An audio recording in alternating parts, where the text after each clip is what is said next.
because I think it was coming with a train load of, landing yards is extremely complex. You guys have just seen an extremely complex PowerPoint. I think that what we had was a lot of different issues to address, ranging from feasibility of the project, the finances of the project, the affordability of the project, the delivery of affordable housing, which is, as pointed out, different, and the construction impacts, the quality of life, the plan of the project. Those are all different things. Brooklyn Speaks has been a package containing all those different things. What we have here is a piece of litigation that was developed by the Fifth Avenue Committee initially, which that's not accurate. Well, that is my impression, and which was brought into, was evolved slowly and was brought into a more into a process with an SEIS unfolding, with a lot of different expectations and concerns wrapped into it. And different stakeholders. We're a unique set of stakeholders. We're just, the 70 people here that were here last week, so those are almost all people who live inside of the impacted zone for construction, and we were the people who provided the individual petitioners for the 2009 MGPP. We're special. I think everybody, unfortunately it's not for a good reason, but the state, the developer, Brooklyn Speaks, everybody agrees that we're special as a group. We have a unique quality because there's maps of us in the SEIS because we're marked out as the group that's most impacted. So we do have some very specific concerns. They are unique.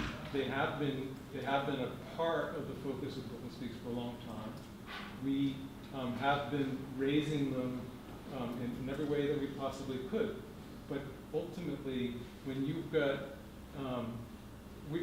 what seems to have happened is, to my mind, is that we had a piece of litigation that was focused on affordable housing, and which is untested in court, which has a political component to it, which then is used as kind of the locomotive to resolve the conflict between the different civic organizations that sponsor Brooklyn Speaks, the developer, and the state. So in a way, if you think of it a different way, Can I phrase it differently? Sure, but I mean, but if you think about it in terms of what the developer is getting is an end to the conflict. Greenland is averse. There's been an ongoing conflict since, really since 2004. Yes. So they're getting some form of an end to their conflict, at least in terms of litigation, at least in agreement not to challenge the SEIS, right? So those are two. So you have this piece of litigation, and then you have the potential of threatening against litigation in the SEIS. But more than that, you even have just, in fact, the qualitative argument that can go into an SEIS to make change. I mean, Gib referred to how the things that the community, and this is, the Dean Street Block Association put in more than half of the submissions to the SEIS. More than half. And they're all uniformly addressing compliance issues with environmental construction issues, definitely displacement issues, everything else are part of that package. But that was our portfolio, and we did it without paid technical assistance. Same with parking, same with open space. All of that package, Brooklyn Speaks could actually qualitatively have improved that argument going in because Gib has just said that the environmental review worked. So I think that is one of the tensions that existed inside of PHNDC was why don't we have better resources to go through this SEIS process. But in terms of the resolution, I mean, I guess the reason why I'm raising this question of what this litigation is, and I'm being kind of wordy here, but it's not a prepared speech, is that you could, if the way I'm looking at this in a way, you have this covenant not to sue. And that is, in a way, what you're giving up, right? So, in that respect, don't you then, in some respects, I mean, if that's being said, and we have somebody before City Ratner here, I think, right?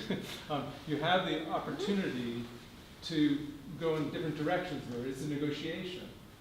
And you're going there with a locomotive, like there's a locomotive with a lot of cars attached. So you can actually pull some things out of these different cars to address.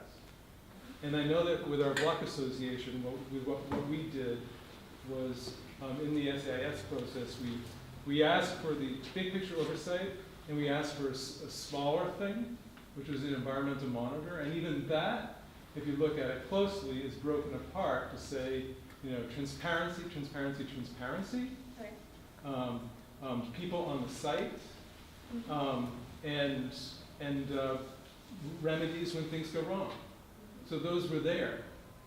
So I guess if there's a question I'm asking here, it's where you know, where in this agreement is, and because we do have to talk about the governance piece of it, because I know that's going to be your answer, is that the governance piece is the response, because we're going to have to talk about that too. But I'm actually, you know, saying that there ought to be like more in there for accountability, and there's a piece of accountability that's not just related to construction, and which kind of pulls together the rest of this, which is, it has to do with financials. And that in a context where you're marking out a timeline for the buildings, the public generally wants to make sure that they're not paying more for an affordable housing unit here than elsewhere. So that's, you want transparency on financials to a certain extent, or at least some power for the board. And so, I mean, one of the things. That's in the statement too, just so you know. Right, but I mean, we want to look at what this board is going to be able to do, not what the scope of work is. So, if we're, you know, because we have had some of these discussions before, if you're creating, you know, the timeline for the affordable housing, and you're not locking in the affordability brackets, you could, in theory, end up in a context where the affordability of those units is more at risk, because the developer has a timeline to meet. And that's what has happened with the first buildings, is that we're getting the proportion of affordability, like the affordability levels are not in sync with what the general project is meant to deliver. The affordability levels are pushed up. I mean, the lowest brackets, that in fact we call lowest brackets the same, but a lot of the other ones are pushed up. But all City Ratner has to do, and that for City Ratner is, Greenland, is deliver the number of units. That's counted by the units, the timetable. The community benefits agreement has separate targets on the AMI level. So, yeah. So, can you pull out of there why Dean Street represented us been pulled out? You're asking me? Yeah. So, sure. I mean, I think that, you know, this has been a very heated and difficult process inside of PHNDC. And there's board members here who I think should introduce themselves, but actually, you know, that's not in fact the purpose of the meeting tonight. But hang on a second. But to answer Wayne's question, the agreement to surrender this, the covenant not to sue, the details about governance, all came about in the last few weeks. And it is true that, and that's important to remember, because this litigation was independent of the SEIS, and then it became linked. And that was an issue. And we were looking at a few things. The problem with the project, when you're near the project, oversight is a big deal. In a different way than for others in some ways. It's not just about input.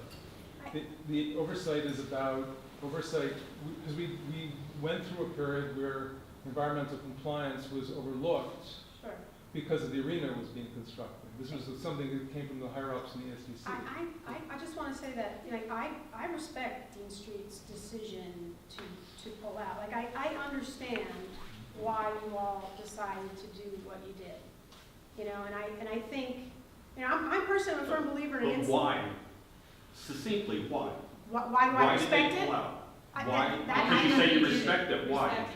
You respected what? They pulled out for what reason? Look, Just we allow- should stay focused on the elect, I actually really want to stay focused on what. I don't want to come in and argument back and forth, so that's not the purpose of this meeting. The purpose, you know, one let someone else speak. But I do, you know, I'm hosting this meeting for the purpose of being able to air all of this. And, you know, we should be respectful not to get into the negatives so much, but, you know, we really should try to press for some answers, because otherwise we're gonna walk away from this and we're not gonna really feel like we've addressed what was the underlying. I'd like just to make one comment.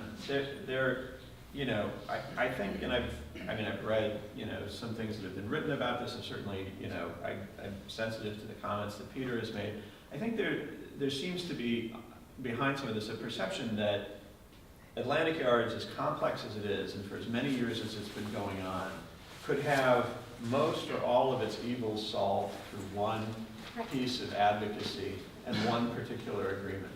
And that's just not, I'm sorry if this is a surprise or it sounds like it's not good news, but it's not possible. It isn't possible to undo all of the evils of Atlantic Yards in one gesture. Here we focused on something that were very, very basic advocacy positions that have been developed over a number of years.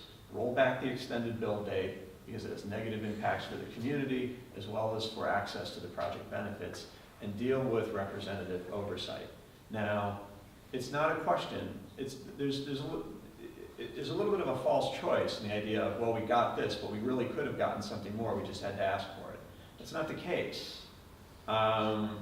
We got the best deal that we were able to get, and it's a significant one in many, many directions. And it was important for us to be able to lock down what was available then. But it doesn't mean this is over. It doesn't mean that we're not still interested in being able to advocate for the community to be properly represented and its concerns addressed as a function of the project and transparency. We are interested in that. All of us are, and we will stay interested as long as the project continues. Hi, I just want to say I'm Daphne and I'm on the PHNDC board and heard all of these arguments and understand all sides of it. And what I would like to see us do now, because I understand both why people on Dean Street were dissatisfied and why we went ahead and agreed finally to this settlement, but I would like to see us now commit to working together, moving forward, because now it seems like what we have is an opportunity to influence this new board. And there are a lot of really legitimate concerns from Dean Street and from neighboring people who live around the project, as well as those of us in Prospect Heights who are a couple of blocks further, as well as everybody who's here. And I would like to see us make an actual commitment to, and it could be monthly meetings, or it could be something where we have real transparency on sharing all the information we know, really trying to influence together, to influence this new CDC and make sure that they're responding to all of the kinds of concerns that Peter's talking about and the affordable housing and all of these issues, because I think as a team we can work together and have much more influence than if we're trying to push them separately. So that's what I would like for a joint meeting of both boards, and we're hoping that will happen very, very soon. So far, we don't have anything set up, but we have requested that on numerous occasions. But we have had representatives of both organizations. We've asked for a board meeting between the Dean Street Board and PHNDC, so that would be really a great thing to have happen. And perhaps it even can be larger, with a larger set of community members. That would be even better. Yeah. Ron? First of all, I appreciate you coming and making the presentation. The question I want to ask is, I mean, I know we don't, like, I only know the name that we submitted, and I know a name that, you know, Councilman Cumbo's, you know, submitted. Do we have any idea who the other, I mean, are they housing advocates? Are they engineers? Do we have any clue on, are they community advocates? I mean, do we know? I think we have to wait till they're announced. I mean, the elected officials want to take ownership of this process, and I will tell you, I mean, I've had conversations with some of them who very pointedly said, we want to take ownership of this process. We don't maybe want you bugging us a whole lot about how the selection process works. So personally, I think it's positive because I want the elected officials to take ownership of the project. I want to be able to have them be accountable, just in the same way that I want to see ESDC and I want to see the developer be accountable. Well, why not start asking them about the process, just in case they select someone who perhaps won't be within the parameters of what you expect, just to tell them, hey, this is something you should consider while you're doing this. Yeah, I mean, I think, you know, I think that they do understand some of the goals in terms of having expertise, like Rob mentioned, people who are engineers. Well, you hope so. I'm No, I mean, very we have those conversations with the elected officials, but Okay. I think they, you know, for instance, one of them very specifically mentioned the importance of having somebody involved who has an engineering background. Actually, because we, at our meeting, Walter Mosley announced the list of the names, so we know who. Oh, okay, so you know more than we do. Well, I mean, he didn't say he was appointed, but he Right. listed the names that had been put forward so far that he was aware of. And he listed, besides our candidate, Jamie Stein, he listed Michelle. He listed somebody named Michael Carroll, who's from the Park Slope Civic Council. Stuart Pertz, who's a long time, also a Brooklyn Speaks person. He listed Linda Reardon, who's a resident of Carlton Avenue and is a transportation person, and that's actually the name that he put forward. I believe, I don't remember that Lori Cumbo, Councilmember Cumbo mentioned it. Well, I'm assuming it's going to be Reverend Miller, right. I'm also, but we don't know who the governor, that's. No, we have no idea. So, right, and I think that's to go back to what Rona referred to. I mean, I think that, and just to build on the notion that we really need to move forward and talk about how we're working together and how we focus on achieving things for the community. And so one piece of it is that, you know, we are really concerned about resources in terms of this because the resources for the board aren't defined. And, you know, some of us come from a kind of, frankly, just very deep distrust, no offense to City Ratner, deep distrust of the way that construction is implemented and other things are done with City Ratner. And we have really almost a deeper distrust of the state. So, I think the CDC is about earning trust. Right. So we propose somebody who comes with resources, who would be able to actually, you know, work. I mean, we can't underline enough to City Ratner how much we think that this would really assist in building trust between the community. A community that is distrustful. What could be better than having an appointment of somebody who is capable of establishing trust with the community and telling us when, you know, everybody needs to come to us and tell us we're full of bull, because it's helpful. We learn, and it's helpful, and we stop, you know, going after things that are unnecessary to go after. In terms of, and stop being worried about things that are unnecessary to, you know, that if you don't have to worry about something, that's good. And then they can also help the state recognize when there's shortfalls in what they're doing, and the developer too. So that seems like, and of the candidates, she's the only one with that kind of reach.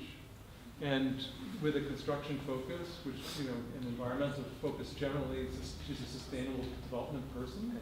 So it just seems like an awesome candidate. I'm sure you agree.